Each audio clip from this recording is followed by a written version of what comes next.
All right, let's do a mag dump up here, up close here.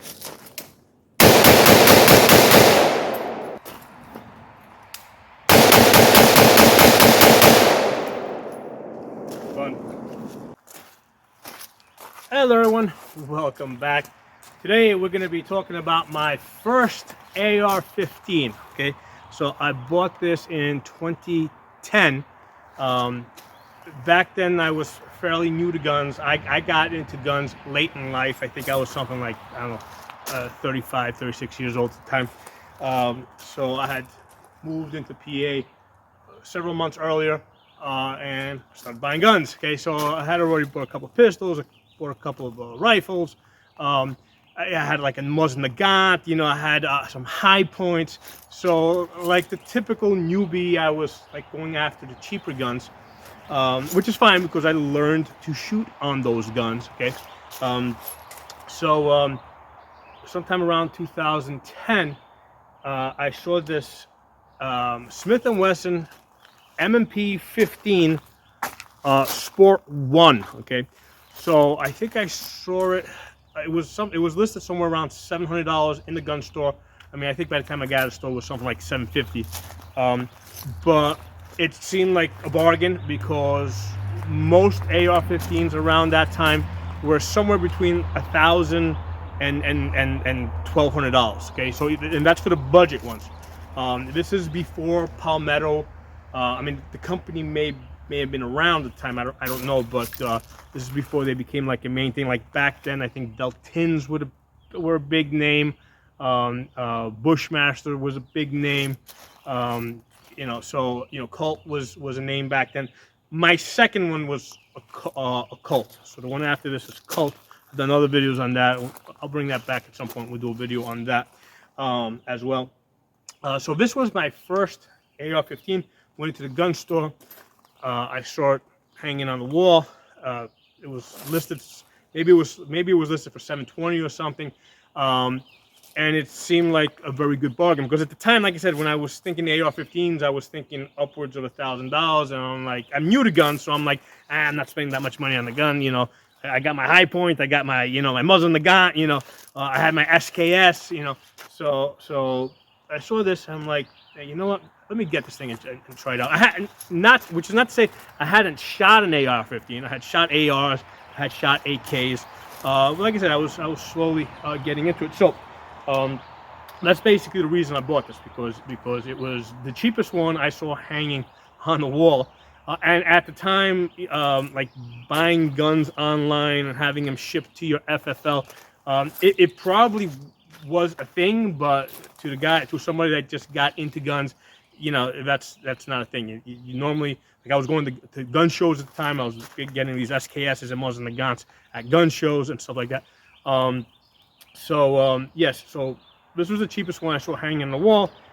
Wasn't, you know, didn't know anything about ordering stuff online and shipping it to FFL, so I said, okay, I'll take it. You know, I picked it up, I looked at it. It had the built-in the front sight post, and it came with the rear flip-up sight. Okay, and for a long time, that's how I shot it. I don't think I even tried putting a red dot on this for almost maybe another 2 years, maybe in like 2012. And the one that I ended up putting on this was the like a $20 like budget you know, open reflex. I recently did a video on it. That one, it was the one I did a video on was from Fiachi, but at the time it was a generic brand that somebody else was selling. So anyway, that's the one I ended up putting on this.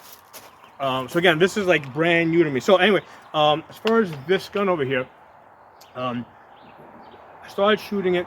I mostly shot it with Tula, right? And that's what we're gonna shoot it with today because that's what I was shooting it like almost 100% back then. Now I did not have these Lancer magazines. I didn't have any PMags. The ones I was using was like the cheap aluminum ones that I was buying from cheaper than dirt. And at the time, I didn't know that, hey, if you drop those on the feed lips, the feed lips get bent and you get malfunction. So I did occasionally get malfunctions. Not the gun's fault. It was because of the bad magazines that eventually would get banged around, and you know, eventually you'd have like a nose up, nose down. Eventually, I learned that hey, if I get PMags, a lot more reliable. The gun becomes more reliable. It actually took like for a long time, people were questioning the reliability of AR-15s. Like back in the Vietnam days. It was because they were shipped with the wrong ammunition that had the wrong gunpowder that was a lot dirtier, and they were shipped without cleaning kits.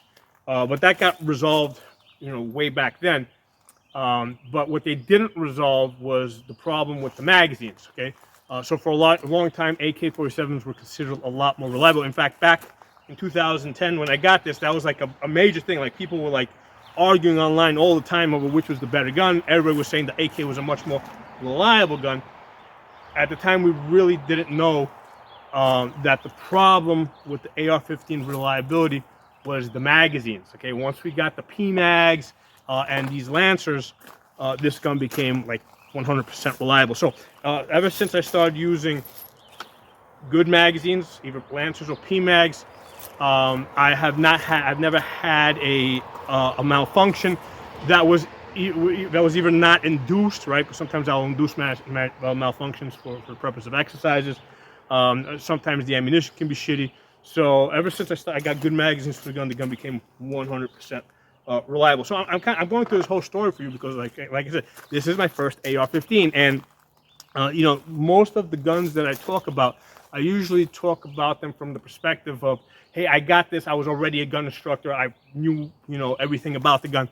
You know, this is a gun that I learned on. Okay, so I didn't know everything going into this gun. So the first thing I did not know about AR-15s when I bought this Sport 1 is that the AR-15 is supposed to have a forward assist, which the Sport 1 does not have, and it's supposed to have a dust cover, which the Sport 1 does not have. Okay, so those are the first two things that I actually didn't even notice it until I think I got my Colt, and I looked at the Colt and I said, wait a second, what are these two things over here? Again, at that point, you know, we're back in like somewhere between 2010, 2012. I'm not a gun expert yet. Okay, I'm not a gun. I think in 2012 I started really becoming a gun instructor. So by 2012 I had the Colt, but I probably bought the Colt before that. And it wasn't until I actually bought the Colt that I noticed that, hey, wait a second, this gun has some stuff here that's missing on this other one over here. So yeah, so this Sport 1 does not have the forward assist, does not have the dust cover. And then I went online, did a bunch of research, and people were arguing back and forth about whether or not these two things are necessary, right? Because there was a whole bunch of people that were saying that these two things are not necessary. And the reality is that whether it's necessary or not necessary,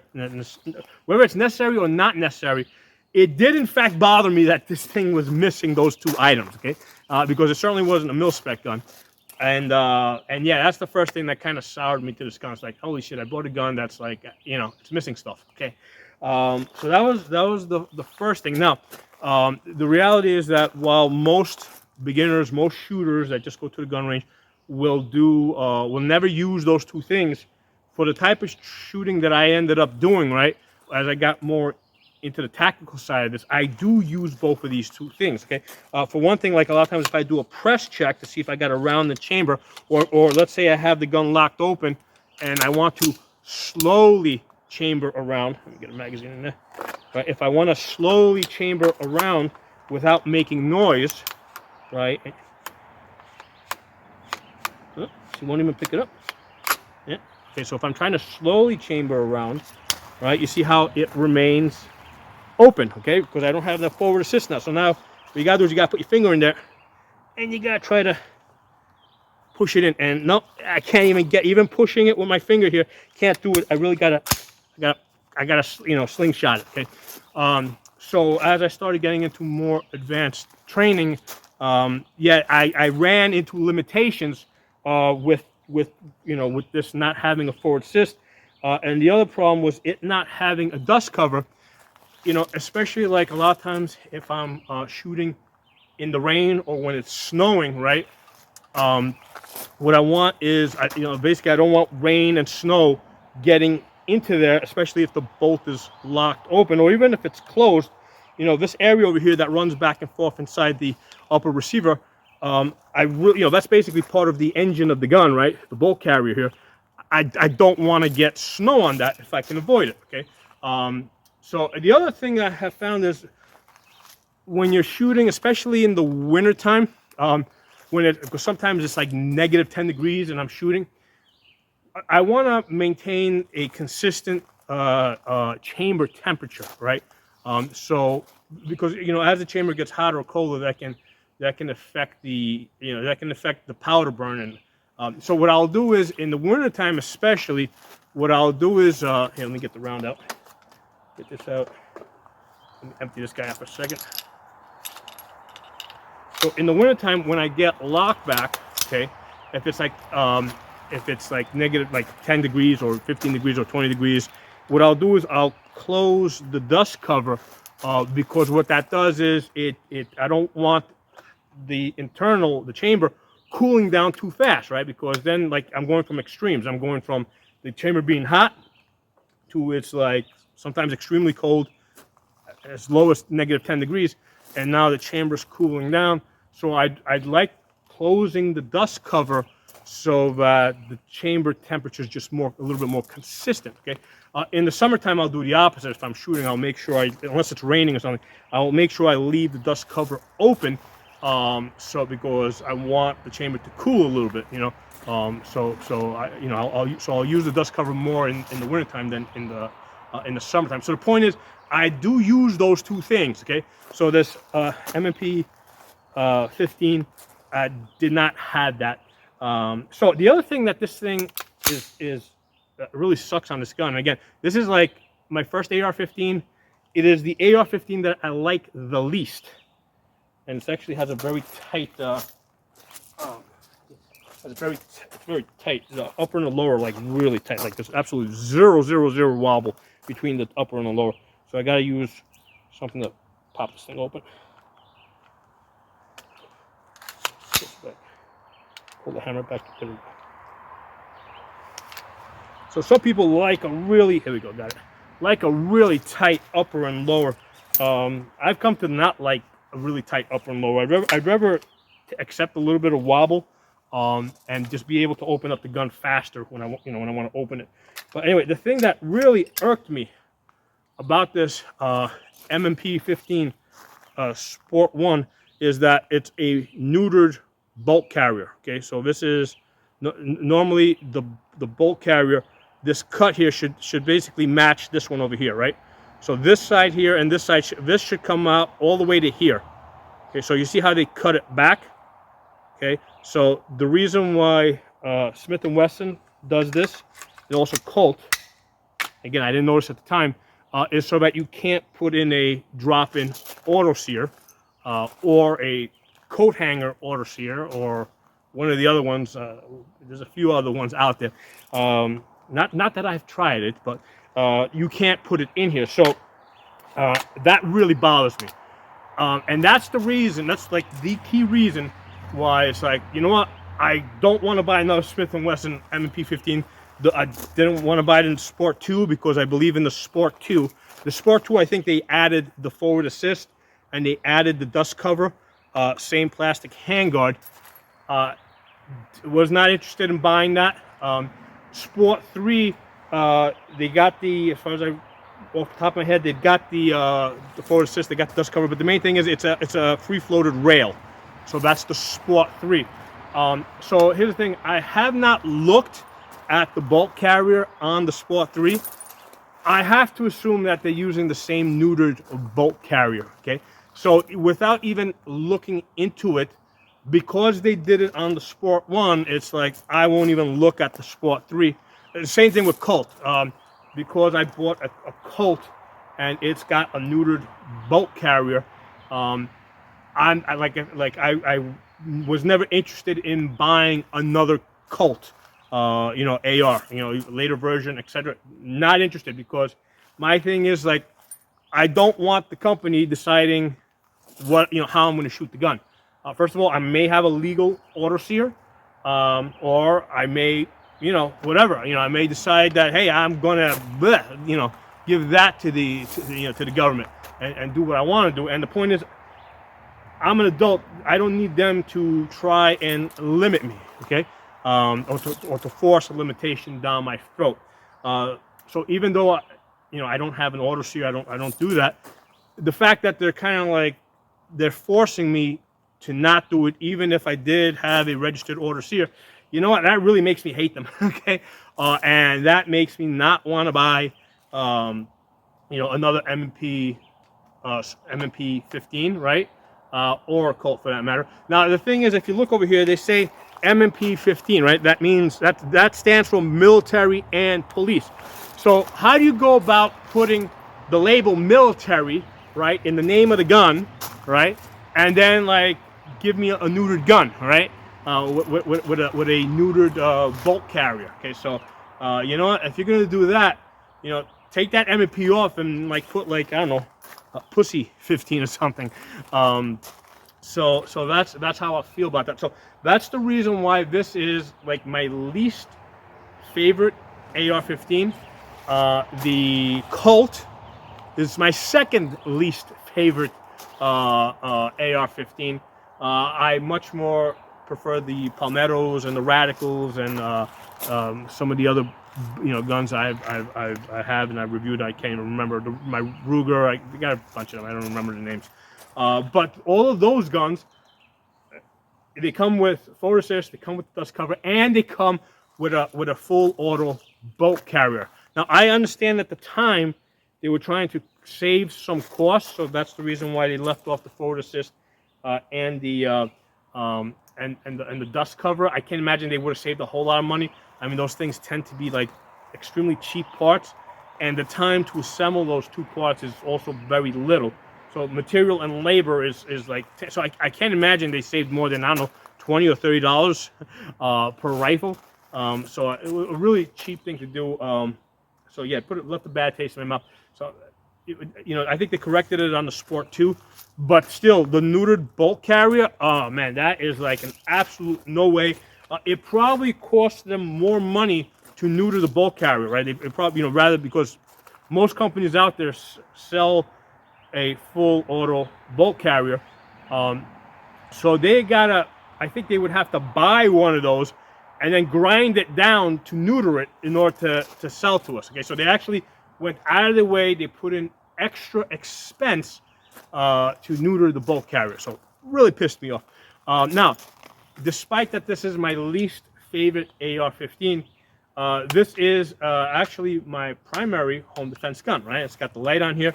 And by the way, I have it mounted on the A2 on the post here. We'll talk about it in a second. But the reason why this is my primary home defense gun is because it's my least favorite AR-15. Because if you do get into a self-defense type of situation, during the course of the investigation, the gun is going to be confiscated, right? And then they're going to basically etch the case number on the gun, so they're going to mar it, okay? So if I'm going to have a gun that's going to be taken and marred, it might as well be my least favorite, okay? So this being my least favorite, again, reliability-wise, ever since I started using the PMags and the Lancers, the gun's 100% reliable, so there's no reason not to use my least favorite gun that I don't mind, losing in a self-defense type of situation, okay? So that's why this is my primary home defense gun. Because a lot of times people take the thing as like, hey, home defense situation, how often is it going to happen? For that one time I want to use my most expensive gun. And I'm like, nope, I'm not doing that, because there's, that guy, that jerk off that's trying to break into my house and, do harm is not worth me wasting an expensive gun on. Okay, so I'm going to use the cheapest gun that I don't really care for. That's the gun I'm using on. All right. So one other thing worth mentioning, if you notice, this does have the plastic handguard here. I had changed this to a quad rail, right? The reason why I changed it to a quad rail is because I needed a place to put the light. Now on my Colt, I actually have it with the pressure pad wired in. On the Colt, I actually did put the quad rail on that, and I left that. The quad rail does add weight. The plastic handguard on my Colt is really big. It's actually fatter than this, and it's got like a heat shield on the inside, so it's actually uncomfortable to hold. So I just don't like the way it feels in my hand, so that's why I put the a quad rail on that one. This one over here, it's a thinner hand guard. It doesn't have the heat shield on the inside. It's still, I've gotten this gun pretty hot. You can still, it's still easier to hold on to this than any aluminum rail. So that's the reason why I went back to this. It's lighter. It works okay. And the reason why I didn't go back to the plastic handguard until I was able to find this Picatinny rail that attaches to the A2 post. And believe it or not, for a long time, like I knew they existed, it's just I couldn't find them, or they were like $100 for this, for this Picatinny here, and I didn't want to pay that. It took a couple of years, but eventually I think I saw it on Amazon, and I was able to get it for something like, I don't know, maybe $15 or $10. And it works fine. I put it on here. I've done a bunch of shooting with this. Got the stream light on here. On my Colt, I have the pressure pad over here. On this one, I just have the button switch, and that works fine. Less wires, less. So I've tried both setups.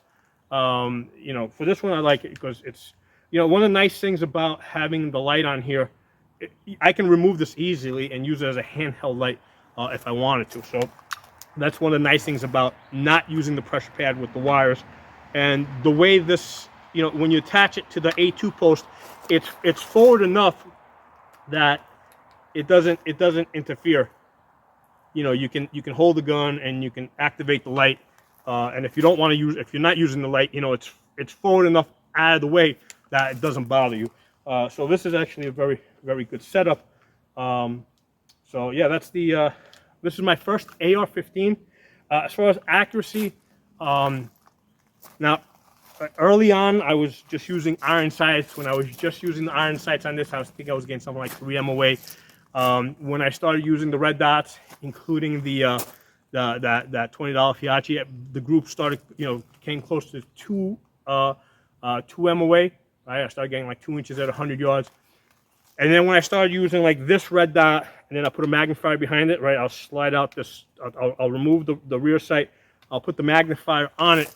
And I've gotten like 1.5 inches several times. I've probably gotten, like, with match grade ammunition, like I know that I will hit 1 inch groups with this if I use match grade ammunition.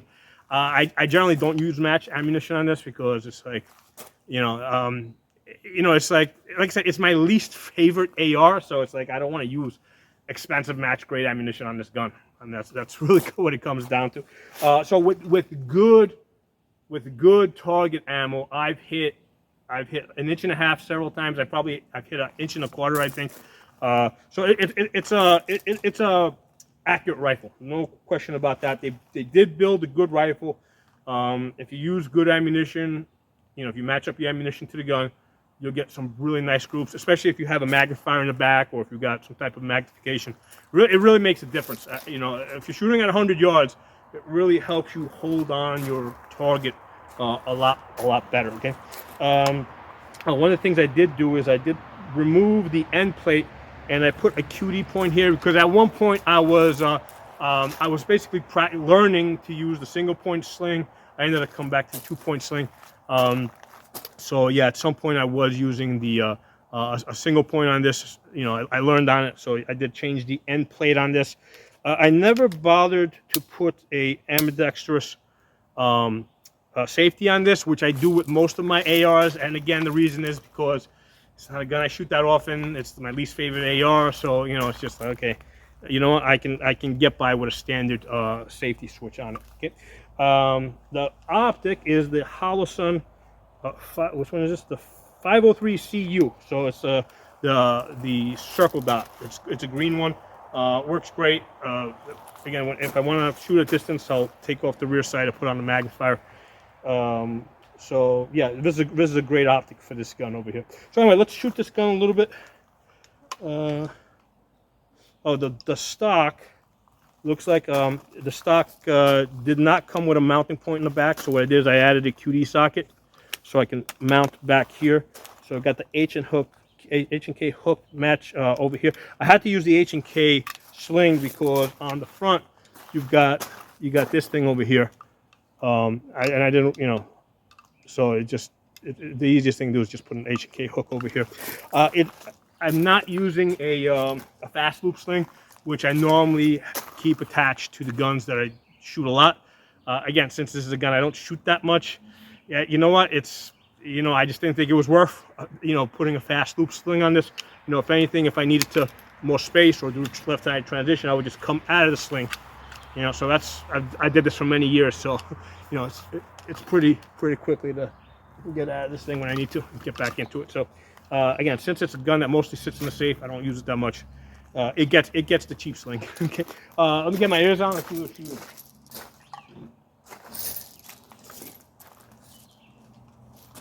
All right, so let's lock this guy open. Safety on.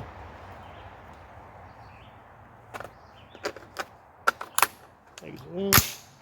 All right, let's go 30 yards start. Let's go 50 yards.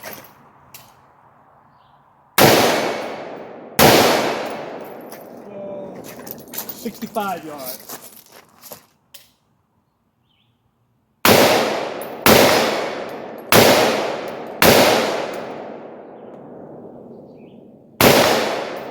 So yeah, for 65 yards, what I did is, like, from here, I wrapped my arm around the sling to help me stabilize the gun. Let's go 75 yards.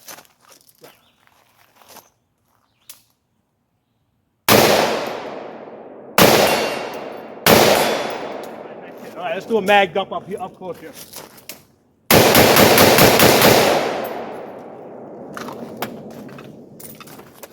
So like I said, ever since I started using the Lancers and the P-Mags, the gun was like 100% reliable. One of the things I did do today, because in the last year, I started using motor oil. I did a video on this, just regular motor oil as the lubricant.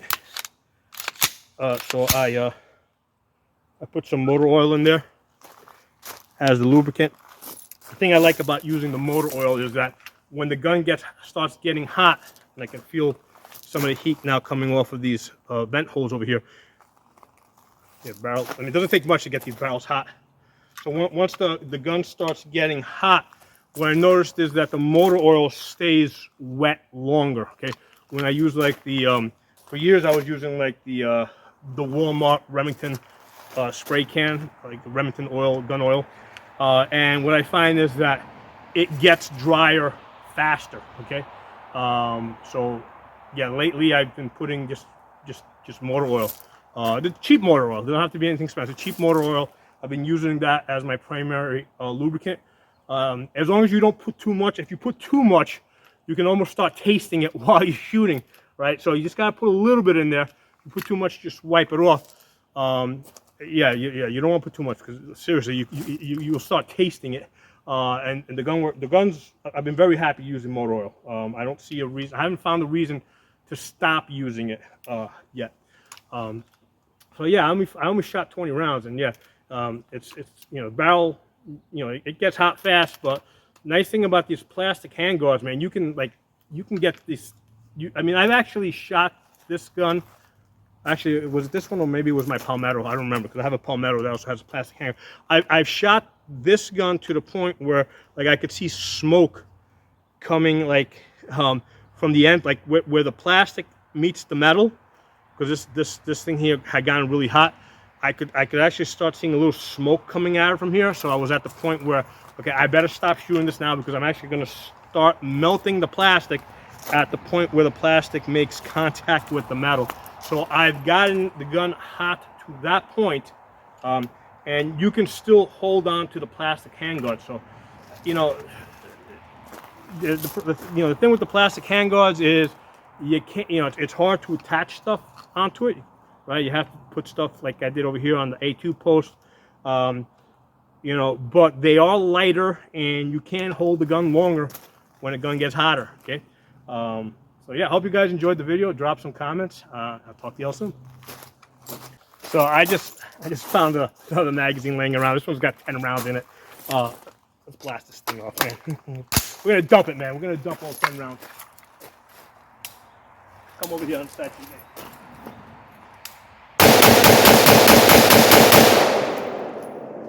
Fun. Yeah, nice thing about plastic handguns. Ground gets hot, but this thing you can hold this pretty good. Yeah, I just took out opened up the bolt and looked inside it. I just wanted to show you guys, you know, even though we just dumped those, we did all that shooting, you can see that motor oil in there. It's nice and wet, man. You can run, so you can see.